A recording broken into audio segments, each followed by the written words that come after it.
Kekhawatiran Kolonel Latif dalam rapat terakhir G30S.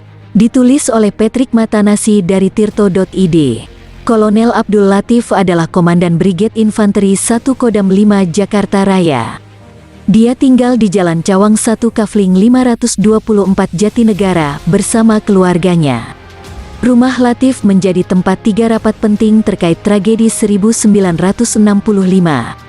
Pertama, rapat berlangsung pada tanggal 22 Agustus tahun 1965.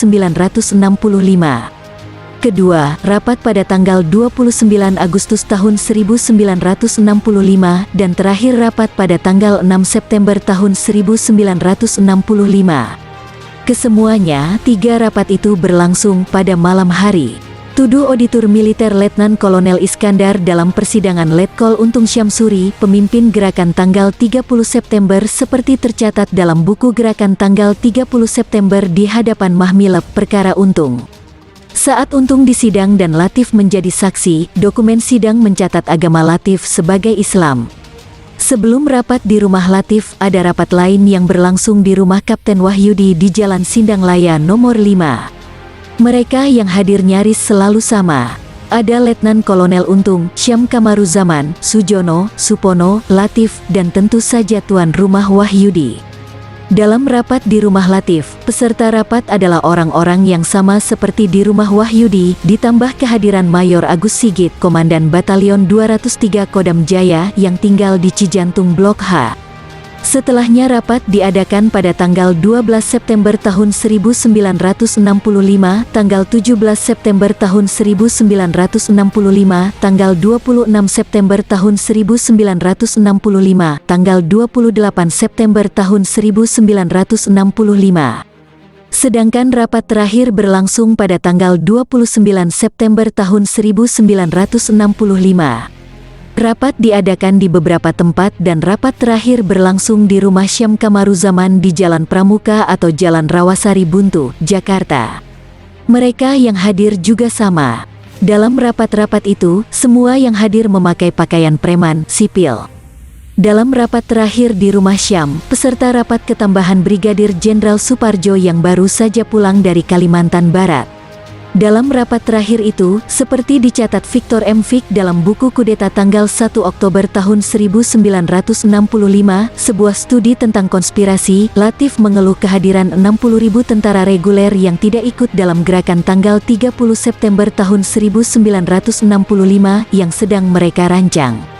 Latif khawatir mereka akan menjadi lawan pasukan G30S. Pasukan berjumlah besar di Jakarta itu diantaranya berada dalam kendali Mayor Jenderal Soeharto, selaku Panglima Komando Cadangan Strategis Angkatan Darat atau Kostrat. Cukup jelas bagi Latif, seluruh pasukan AD yang tidak bisa dipastikan berada di kubu mereka, sebagai hal serius untuk diwaspadai. Tentara adalah lawan paling berat bagi Partai Komunis Indonesia. Latif, seperti diakuinya, sejak masih berusia 16 tahun sudah pernah bertempur melawan serdadu Jepang bersama KNIL. Setelahnya dia pernah dilatih militer Jepang. Di masa revolusi, ia bergabung dengan Republik dan mulai menjadi perwira. Dia juga menjadi bawahan Soeharto saat terjadi serangan umum tanggal 1 Maret tahun 1949. Pada 1965 yang kelam itu, Latif sudah berkarir lebih dari 20 tahun di dunia militer. Karir yang cukup panjang dan jelas ia punya pengalaman. Jadi kekhawatirannya soal 60.000 tentara yang tak jelas keberpihakannya tidak bisa diremehkan begitu saja. 2 hari sebelum peristiwa tanggal 1 Oktober tahun 1965, saya beserta keluarga mendatangi rumah keluarga Bapak Jenderal Soeharto di Jalan Haji Agus Salim. Ujarnya seperti terbaca dalam buku pledoi Kolonel A. Latif, Soeharto terlibat G30S. Dalam pertemuan itu, Latif mengaku hendak menanyakan adanya info Dewan Jenderal, sekaligus melaporkannya kepada Soeharto. Menurut Latif, Soeharto malah mengatakan ia telah tahu hal itu. Kata Latif, sehari sebelum datang ke rumah beliau, Soeharto, ada seorang bekas anak buahnya berasal dari Yogyakarta bernama Subagio, memberitahukan adanya info Dewan Jenderal yang akan mengadakan coup d'etat terhadap kekuasaan pemerintahan Presiden Soekarno. Kepada Latif, jenderal dari Kemusuk itu mengatakan akan mengadakan penyelidikan terkait isu tersebut. Menurut catatan John Rusa dalam buku Dalih Pembunuhan Massal, pada pertemuan itu rupanya Latif dan Soeharto bicara soal pertukaran rumah. Sebagai perwira komando distrik Jakarta, Latif mendapat sebuah rumah besar bekas kediaman Duta Besar Inggris. Latif mengatakan bahwa ia berencana memberikan rumah itu kepada Soeharto dan kemudian ia dan keluarganya pindah ke rumah Soeharto yang lebih sederhana. Tulis John. Tak hanya pada tanggal 29 September Latif menemui Soeharto. Pada tanggal 30 September tahun 1965 pun mereka bertemu lagi. Bukan di rumah Soeharto, melainkan di Rumah Sakit Pusat Angkatan Darat.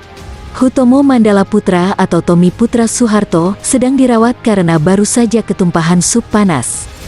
Kira-kira pukul 10 malam saya sempat menyaksikan Kolonel Latif berjalan di depan zal tempat Tommy dirawat.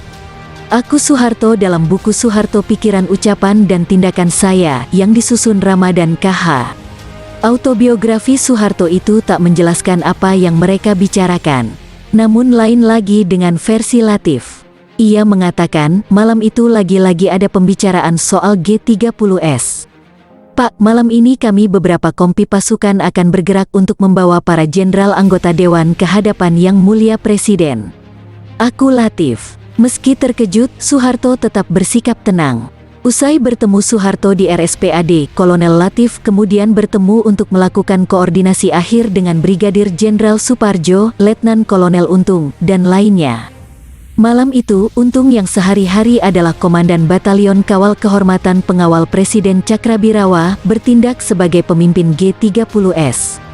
Selain menyatakan gerakan tersebut dipimpin oleh Partai Komunis Indonesia, Pengadilan Militer atau Mahmilep menyatakan Untung bersalah karena menjadi pemimpin gerakan yang menghilangkan nyawa para Jenderal Staf Umum Angkatan Darat, termasuk di dalamnya Menteri Panglima Angkatan Darat atau Menpangat Letnan Jenderal Ahmad Yani pada tanggal 1 Oktober tahun 1965. Gerakan ini berakhir buntung karena dalam waktu singkat dihantam pasukan yang pada tanggal 29 September tahun 1965 sudah dicemaskan Latif sebagai belum jelas keberpihakannya. Soeharto ternyata tak seperti yang dipikirkan Latif. Soeharto justru menjadi panglima penggebuk G30S dengan mengerahkan terutama pasukan Resimen Para Komando Angkatan Darat atau RPKAD dan pasukan-pasukan Kostrad. Abdul Latif, yang meninggal pada tanggal 6 April tahun 2005, tepat hari ini 15 tahun lalu, tentu saja merasa dongkol atas pengkhianatan Soeharto itu. Apalagi Latif dipenjara bertahun-tahun setelah G30S dan dicap sebagai pengkhianat bangsa.